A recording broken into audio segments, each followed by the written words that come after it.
Muy buenas, espectadores de Estado al Alma, ¿qué tal se encuentran? Estamos ya en una de vuestras secciones favoritas, una sección de historia de nuestro país, historia en mayúsculas, sin sectarismo, sin humillaciones y contando la verdad en estos tiempos que corren, los cuales el gobierno socialcomunista quiere reescribir la historia de forma sectaria, imponiendo una visión totalitaria y reescribiéndola a su manera. Pero resulta que esa ley de memoria histórica de Zapatero, ahora quieren aprobar otra, Carmen Calvo y compañía, se le está volviendo en su contra, al menos en Madrid. ¿Qué tal está, Pío Moa? Pues bien, ahora ha pasado una cosa que es lamentable y es esto, vamos a ver. El ayuntamiento quita del callejero los nombres de Prieto y Largo Caballero. Puede decirse que es una victoria anónima mía, aunque no me van a citar, pero porque los señoritos cutres del PP jamás habrían investigado la historia.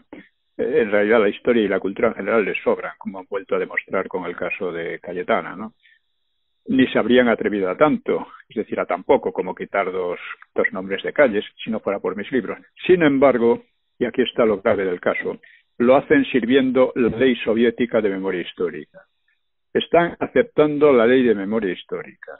Esto es gravísimo. Bueno, ya lo ha hecho todo el tiempo. O sea, la ley es una ley de tipo soviético, es una ley inaceptable en una democracia, pero es una ley que el PP ha cumplido siempre y ahora quieren aplicarla de otra manera. Es una cosa abyecta por completo. O sea, no, esta gente del PP no tiene nombre. Son una gente, no tienen ni cultura, ni saben lo que es la democracia, no nada. O sea, aquí hemos llegado a esta situación.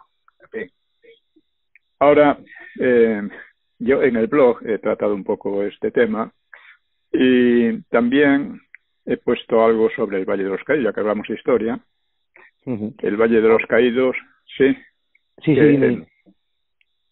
Es un artículo de hace 8 años, nada más. Porque estos llevan atacando al Valle de los Caídos desde entonces.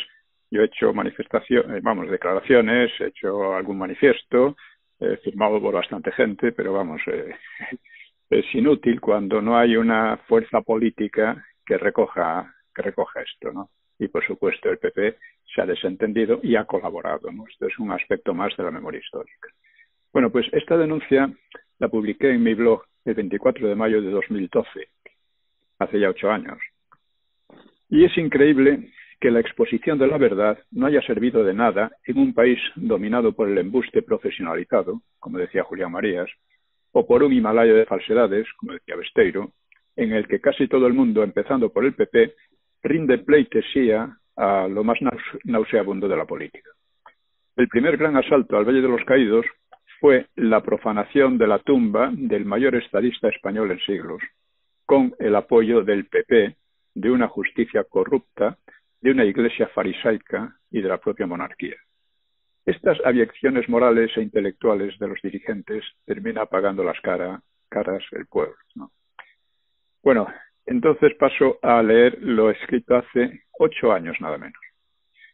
El miércoles dice, es el día que fuera, participé en unas conferencias en el CEU sobre el Valle de los Caídos, junto con Juan Manuel Cabezas, que trató el problema en su aspecto religioso y del derecho y las libertades conculcadas en los últimos años, como demostró, por gobiernos delincuentes. Y con Alberto Bárcena, que examinó la desvergonzada campaña de falsedades de que se han valido los políticos para manipular a la opinión pública y justificar sus tropelías. Por mi parte lo abordé desde el punto de vista histórico-político, como sigue.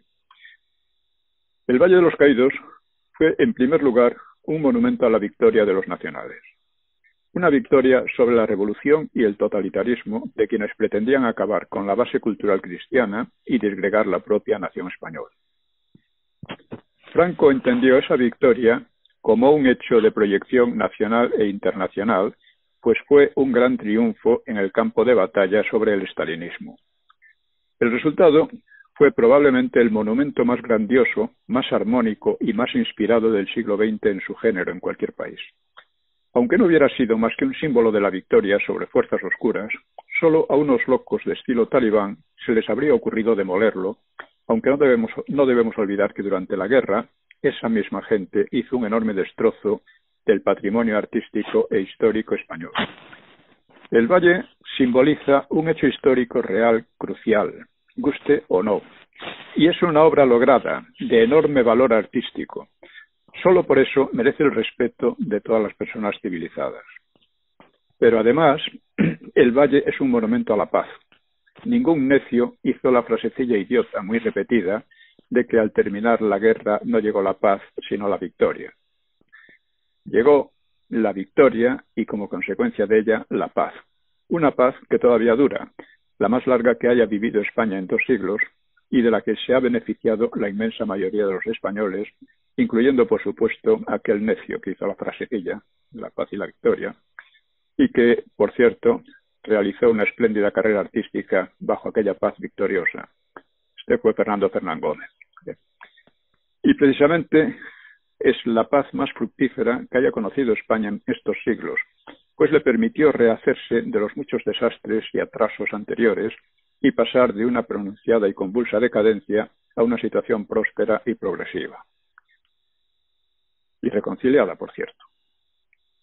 Y en tercer lugar, se trata de un monumento a la reconciliación, concretada en la sepultura de combatientes de los 2 bandos, que se hizo con 3 condiciones.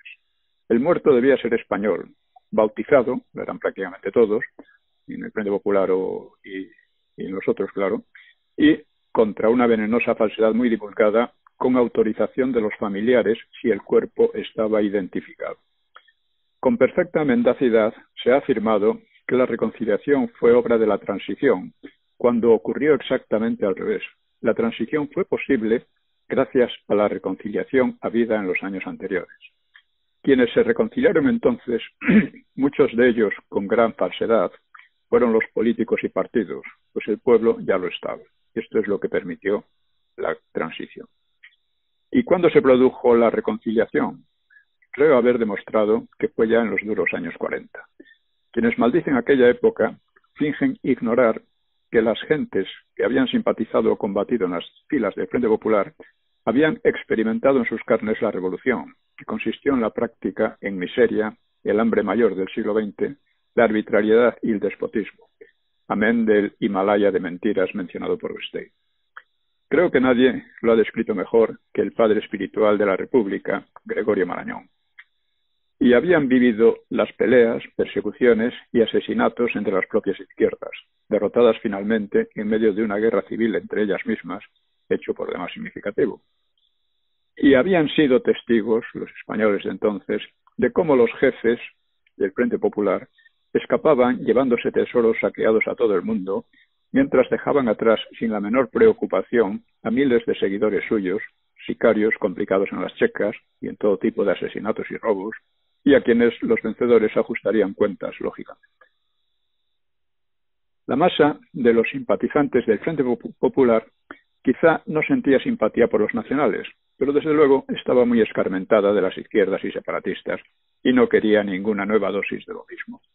Que esto no es una simple suposición, lo probó el maquis, organizado sobre todo por los comunistas para reavivar la guerra civil y provocar la intervención exterior. Todo esto lo he tratado en una novela que publiqué hace algún tiempo, ¿no? Sonaron gritos y golpes a la puerta. El maquis estaba perfectamente concebido para explotar la pobreza y el hambre de aquellos tiempos, el posible resentimiento por la represión y sobre todo el impacto psicológico de la victoria de los aliados y la presencia hostil de sus ejércitos al norte de los Pirineos y al sur del protectorado de Marruecos.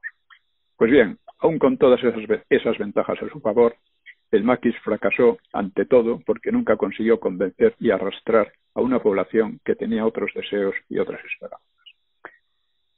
Uno podría preguntarse por qué extravagante razón intentan muchos a estas alturas destruir el monumento o cambiar su carácter. Y la razón es precisamente que saben que se trata de un símbolo de la victoria, la paz y la reconciliación. Precisamente por eso se les hace insoportable.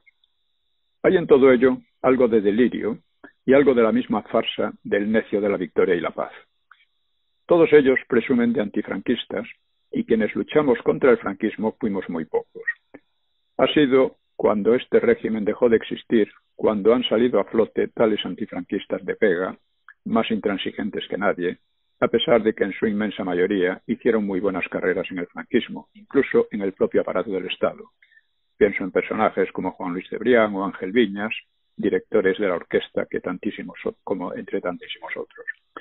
Como es natural, solo han podido actuar creando un nuevo Himalaya de falsedades, como el que denunció Besteiro, un hombre de izquierdas, pero por entonces mucho más sensato y veraz que la caterva aquella y que la caterva de ahora.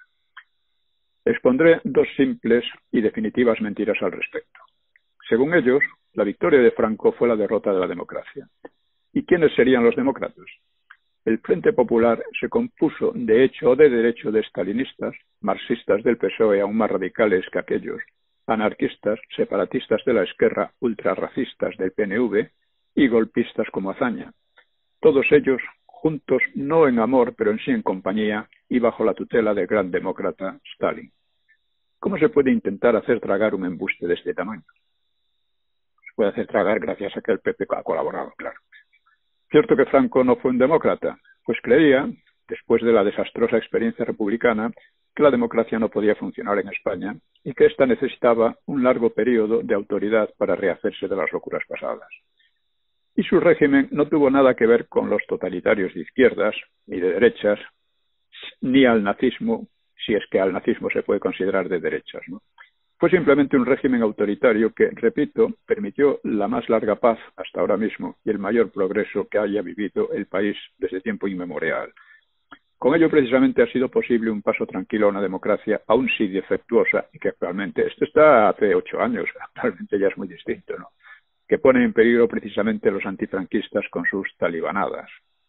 Hay que decir también que el franquismo no tuvo oposición democrática y que nadie reclamaba una democracia. ¿Por qué? Porque se identificaba precisamente con la República, con el caos republicano, se identificaba con la alianza entre anglosajones y soviéticos y se identificaba con las medidas que intentaron entre anglosajones y soviéticos y otros diversos para imponer a España un aislamiento criminal que habría provocado una gran hambruna, si no fuera porque el gobierno franquista se les adelantó unos meses con sus negociaciones con Argentina. Pero en fin, esta es otra cuestión. La segunda gran mentira se refiere directamente a su odiado Valle de los Caídos. Todos hemos oído propalar por los medios de masas, incluso de leyendas, la fábula de los 20.000 presos políticos esclavizados en trabajos forzados, con un enorme índice de mortalidad, malos tratos y desatención médica. Parecían estar describiendo el Gulag, precisamente, con cuyo régimen tanto han simpatizado estos sujetos, y baste recordar el episodio de Solzhenitsyn cuando vino a España. En fin, el mismo Preston, algo menos salvaje o menos botarate que esta gente, ha reconocido que el Valle es una maravilla. Pero, fiel a la manipulación propagandística, propone que allí se exponga cómo fue construido por presos políticos forzados. Por mi parte, creo que estaría bien una placa que explicase que unos pocos centenares de presos acusados de delitos graves e incluso terroríficos trabajaron allí algunos años redimiendo penas de hasta 5 y 6 días por cada uno trabajado, de modo que una cadena perpetua de 30 años se reducía a 5 o 6 años. Que lo hicieron voluntariamente y cobrando sueldo. Cobrando sueldo, además, el sueldo normal que se cobraba por el peonaje o por el trabajo que tuvieron, ¿no? Que se les permitió vivir allí con sus familias, que muchos solicitaron seguir trabajando allí al extinguir su condena, que no hubo malos tratos y que la siniestralidad fue sorprendentemente baja. El primer muerto a los 8 años de empezar las obras y en total 16. Todo lo cual está perfectamente documentado, al revés que las calumnias hoy en boga. Puede añadirse que, al revés que muchas obras faraónicas e inútiles actuales, no costó nada al erario, sino que fue sufragado con donativos y loterías especiales. ¿Por qué precisa esta gente inventar y difundir sistemáticamente la mentira? Porque tiene por excelentes unas ideologías confusas y contradictorias, y en función de esa excelencia imaginaria y en pro de unos ideales gratuitos, creen justificado desvirtuar la historia de la manera más indecente y cuentan con la colaboración del PP. Insisto, esto es muy importante para mí, insistir en lo que ha sido el PP. Sin esta colaboración pasiva o activa, todas estas cosas no habrían ocurrido. Estos habrían tenido que refrenarse. pero no ha sido así. El Valle de los Caídos condensa nuestra realidad histórica de los últimos 75 años. A las conferencias citadas solo asistieron unas 60 personas, conferencias que mencioné al principio, en que estábamos Bárcenas, yo y algunos más. Y esto indica tanto la poca conciencia de la mayoría como la necesidad de enderezar a la opinión pública hacia la verdad histórica si no queremos que, como advertía Santayana, nos veamos condenados a repetir lo peor de nuestro pasado. Por eso pido a mis amables lectores de este blog que hagan cuanto esté en sus manos por contrarrestar la campaña de calumnias y difundan al máximo este pequeño resumen. Esto, como digo, lo publiqué hace 8 años, como si no hubiera pasado nada. Esto es tremendo, si lo vemos así. La indiferencia que hay. Pero hay una diferencia, cuestiones fundamentales terribles, ¿no? Yo en el blog vengo tratando también otras cosas de las que nadie habla. Por ejemplo, el otro día publicaba esto: 3 grandes empresas españolas, entre comillas. Inditex es una de las principales empresas textiles del mundo, puede que la mayor, con tiendas y centros de producción en decenas de países de todos los continentes. Tiene su sede en España, pero eso es lo único que tiene de español. Culturalmente es una empresa inglesa, cuyo idioma promueve con gran empeño en sus marcas y anuncios, en la misma España. Banco de Santander y Banco de Bilbao son 2 de los grandes bancos mundiales. Lo mismo que Inditex, fomentan el inglés y desplazan el español, tratando de acostumbrar a sus clientes españoles e hispanoamericanos a ver en el inglés el idioma superior. Es obvio que los dueños y gestores de estas 3 empresas desprecian la cultura y la lengua española. Esto se puede comparar, por ejemplo, con IKEA, ¿no? Que es una empresa sueca. El idioma sueco no tiene importancia realmente fuera de Suecia, y sin embargo, la cultura sueca, la lengua sueca está presente allí en todo lo que, y tiene además tiendas en todos los países. Bueno, este desprecio del español y promoción del inglés es típico de la mayor parte de las empresas españolas, entre comillas, grandes y medianas, incluso pequeñas. Cada vez más barberías en Madrid se anuncian como barber shop. Las tiendas se presentan como outlet. En Navidades felicitan sus escaparates con Merry Christmas. Es una auténtica gibraltarización del país. Ningún político, ni partido, ni intelectual lo denuncia. Así que algo habrá que hacer. Como nadie dice estas cosas, no sé si tengo tiempo. Sí. Volviendo al tema de Largo Caballero y Ignacio Prieto, que es lo que está de raíz de actualidad, usted, por su planteamiento, lo considera un error lo que ha hecho Vox, que al final, yo como lo interpreto, es un error total. Con su propia medicina, pero yo creo que está bien que prueben de su medicina, ¿no? La izquierda. No. Esa medicina es aceptar la ley de memoria histórica. Es aceptar una ley antidemocrática, una ley intolerable, que debe ser denunciada de arriba a abajo y desde el principio al final. Y sin embargo los políticos no lo hacen. ¿Por qué? Pues porque no son demócratas, porque no tienen conciencia de lo que es la democracia. El problema es que aquí en España la democracia no es más que una, es una palabra mágica. Aquí todo el mundo es demócrata. La ETA es demócrata, el PP es demócrata, el PSOE es demócrata. ¿Quién no es demócrata aquí? Es que el mero hecho de señalar esto ya demuestra que ni hay democracia ni saben lo que es la democracia. Hubo en la transición, hubo un referéndum que decidió la democracia desde el franquismo, desde la legitimidad del franquismo, de la ley a la ley.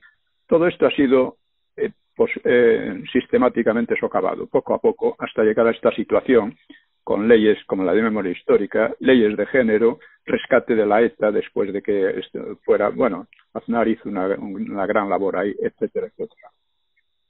O sea, entonces, si no vemos esto, todo se convertirá al final en politiquilla barata. Ahora le vamos a hacer esto, ahora esto, otro. Son chorradas. O sea, todo eso de Prieto y Largo Caballero es una completa chorrada, Es una completa chorrada. Aquí el problema es que no se puede aceptar de ninguna manera la ley de memoria histórica. Desde el momento en que están utilizando eso de esa manera, están haciéndoles el juego. Y no se dan cuenta porque les falta esa visión, digamos, histórica y política general, ¿no? En fin, es una lástima que Vox haya hecho esto. Vox y el PP, imagino, todos juntos, ¿no? Porque ya te digo, es caer en la misma historia de ellos, ¿no? Eso no puede ser, no puede ser. Bueno, eso... Quería comentar algo más, ¿no? Bueno, si tengo tiempo un momento, sí. Otro tema del que no se suele hablar es la relación en relación con Rusia. Ahora, dice, la Unión Europea quiere democratizar, entre comillas, a Rusia. El Parlamento de la Unión Europea aprobó recientemente 6 medidas contra Rusia, tomando por pretexto el envenenamiento de Navalny, atribuido al gobierno de Putin, y dando por cierto que fue así, ¿no? Primero, la estrategia europea hacia Rusia dependerá de la profundización de los procesos democráticos en Rusia. Sí, la Unión Europea, compuesta de gobiernos LGTBI, abortistas, homosexistas, con leyes cada vez más liberticidas, se arroga la representación de Europa y de los derechos humanos. Segundo, insistir en el aislamiento de Rusia en la escena internacional, sin comentarios. Tercero, desarrollar un mecanismo de sanciones ya puesto en práctica anteriormente. Cuarto, suspensión del proyecto Nord Stream, el gran gasoducto que llevaría a diversos países, en especial a Alemania, el gas ruso. USA venía presionando fuertemente para cortar el proyecto, ¿no? 5. Desarrollo de una estrategia de apoyo a los disidentes, ONGs y medios de masas y crear una universidad rusa en el exilio e invitar a ella a estudiantes rusos. En otras palabras, esto es inmiscuirse directamente en los asuntos internos rusos y conspirar contra su gobierno. 6.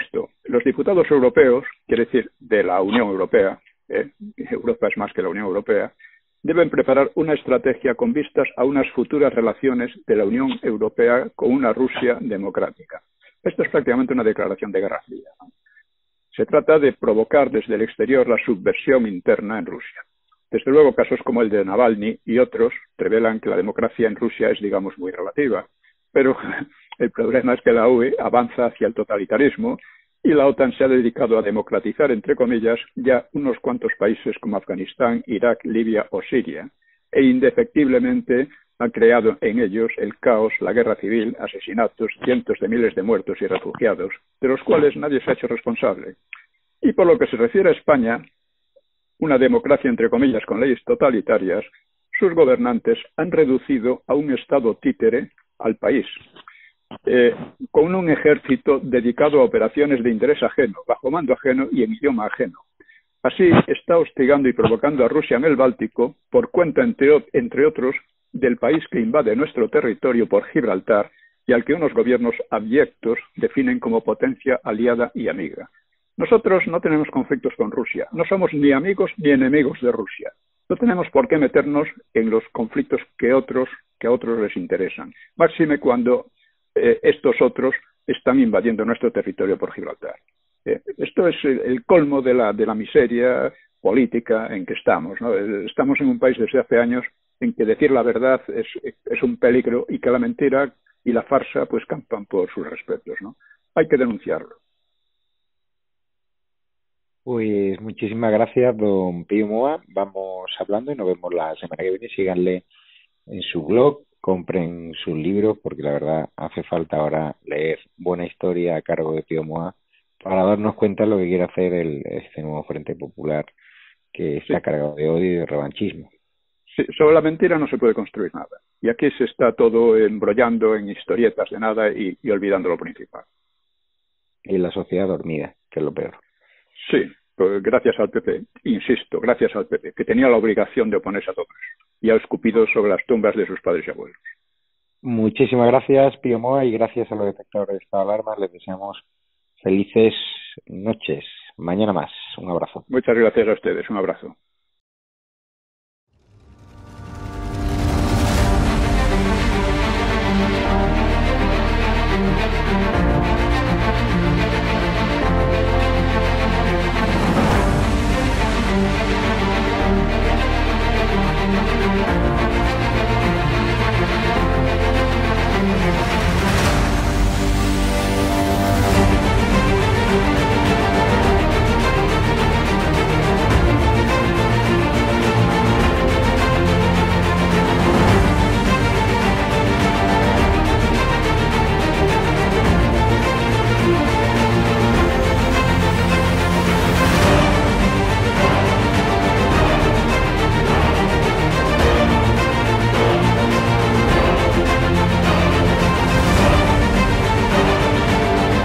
lo más importante que ha sucedido en la transición. Roberto, ¿quieres que nos cierren hoy el canal también, no?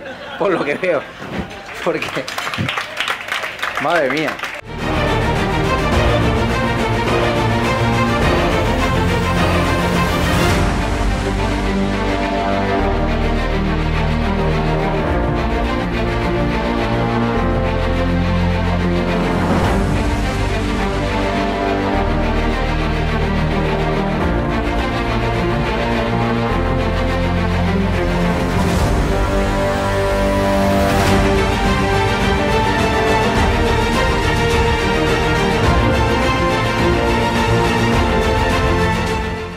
No va a tener, como mucho, más allá de algún caso diagnosticado.